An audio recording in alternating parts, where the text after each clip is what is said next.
Сегодня я посмотрел очередной урок калмыцкого языка и снова удивился тому, насколько же наши языки похожи.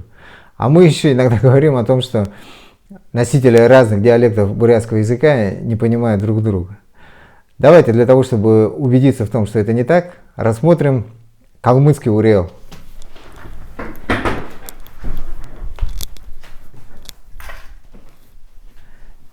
Итак, друзья, этот уреол, или в переводе на русский язык благопожелание, выглядит так. Это вариант на калмыцком языке, то есть оригинальный вариант, и это перевод на бурятский язык. Ну, вообще, термин перевод, конечно, в данном случае он достаточно условный, поскольку практически, да не практически, а все слова совпадают, просто звучат немножко по-другому. Давайте я попробую озвучить на калмыцком языке, никогда этого не делал, но все-таки попробуем.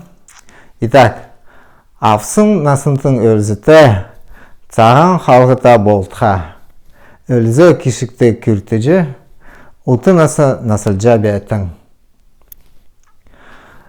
Друзья,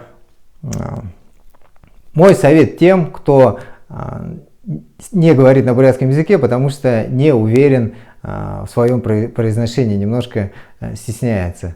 Друзья, забудьте об этом.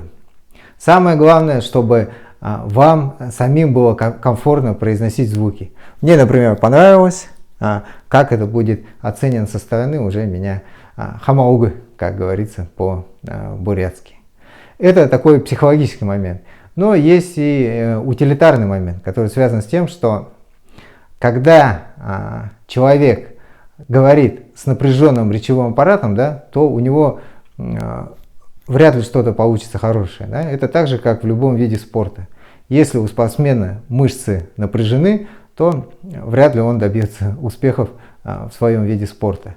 А речевой аппарат, да, это у нас те же самые мышцы, определенная группа мышц. Поэтому чем расслабленнее и легче вы говорите, тем быстрее вы осваиваете правильное произношение. Теперь давайте, друзья, прежде чем перевести этот уреол с калмыцкого языка, ну, думаю, что носители бурятского языка уже поняли все, о чем здесь идет речь, но тем не менее я прочитаю, как это выглядит на бурятском языке в моем понимании. Да? Абаң нағынтны улзыте, саған харгыйте болтығы, улзы хышыкты хуртыжы, утына наужы вайкты. Теперь давайте переведем уже на русский язык. Абаң — это причастие образовано от глагола абаха, то есть брать. Нағын — это жизнь, возраст, в данном случае жизнь, да, жизненный, скажем, жизненный срок, да? И тне — это сокращенное местоимение тане, то есть ваш. Соответственно, вот абагын, вот это причастие имеет значение совершенного или совершаемого действия. Соответственно, абагын нағынтне получается жизнь, которую вы получаете. То есть жизненный срок, который вы получаете, смысл в том, что мы рассматриваем жизнь как дар свыше, и мы этот дар принимаем. Аваха еще имеет значение принимать. Улзы — это счастье, улзы те — имеющий счастье буквально, да, или счастливый. Ну, саган все знают, да, это белый, харгы — это дорога, саган харгы — белая дорога, саган харгы те — имеющий белую дорогу. То есть улзы те и саган харгы те — это определение к абагын нағынтне. То есть болтығы можно перевести как «пусть будет». Это такая торжественная форма. Да? Соответственно, все вместе будет жизнь, которую вы получаете, пусть будет счастливой и с белой дорогой. Ну, белая дорога — это такой красивый образ, который широко применяется у бурят и означает, что дорога чистая, да, чтобы у вас были чистые помыслы и так далее. Да. Теперь вторая часть. Улзы — это счастье, да, счастливый. Хышик – это дар, как бы дар сверху, да.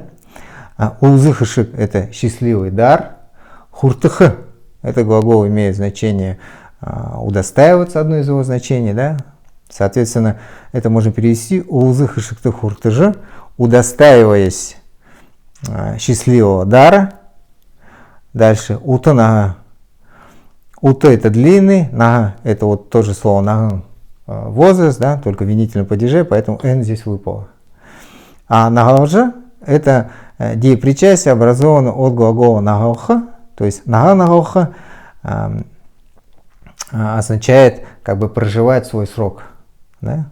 Соответственно, нагалжа байкти – это такая форма длительного действия. В отличие от нагалха, нагалжа байха означает длительные действия. Соответственно, это можно перевести как «Утана нагалжа байкти» – проживайте долгую жизнь. А здесь «Улзы хышиктых хуртыжы» – это как бы при каких условиях, как проживаете, да? То есть удостаиваясь счастливого дара. Друзья, я думаю, что вполне можно выучить этот УРЛ для того, чтобы произносить его, радовать своих родственников, друзей, знакомых, да, на днях рождения или на юбилеях.